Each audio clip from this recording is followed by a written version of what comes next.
Hello दोस्तों, आपको याद होगा ट्रम्प का वन बिग ब्यूटीफुल बिल, जिसमें ये प्रपोजल था कि अगर कोई भी फॉरेनर यूएस में, जैसे कि H1B visa holder, H4 visa holder या फिर कोई एनआरआई यूएस से अपनी होम कंट्री पैसा भेजता है तो उसको 5% टैक्स देना होगा।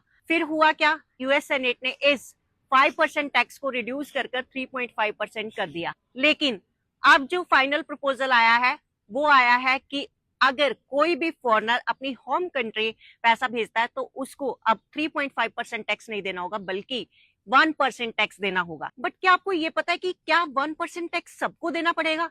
तो नहीं, ये टैक्स सबको नहीं देना पड़ेगा। ये टैक्स सिर्फ उन्हीं ट्रांसफर्स पर लगेगा जो लोग money transfer centre like western union के थ्रू पैसा भेजते हैं, या फिर मनी ऑर्डर के थ्रू पैसा भेजते हैं, या फिर कैशियर चेक के थ्रू पैसा भेजते हैं। बट क्या आपको पता है कि अगर आप पैसा यूएस के बैंक अकाउंट से भेजते हैं, या फिर क्रेडिट या डेबिट कार्ड से भेजते हैं, या फिर आप इन एप्स का यूज करते हैं पैसा भेजने के लिए, जैसे वाइज, रेमिटली या फिर जूम ऐप का, तो आपको कोई भी टैक्स नहीं देना पड़ेगा।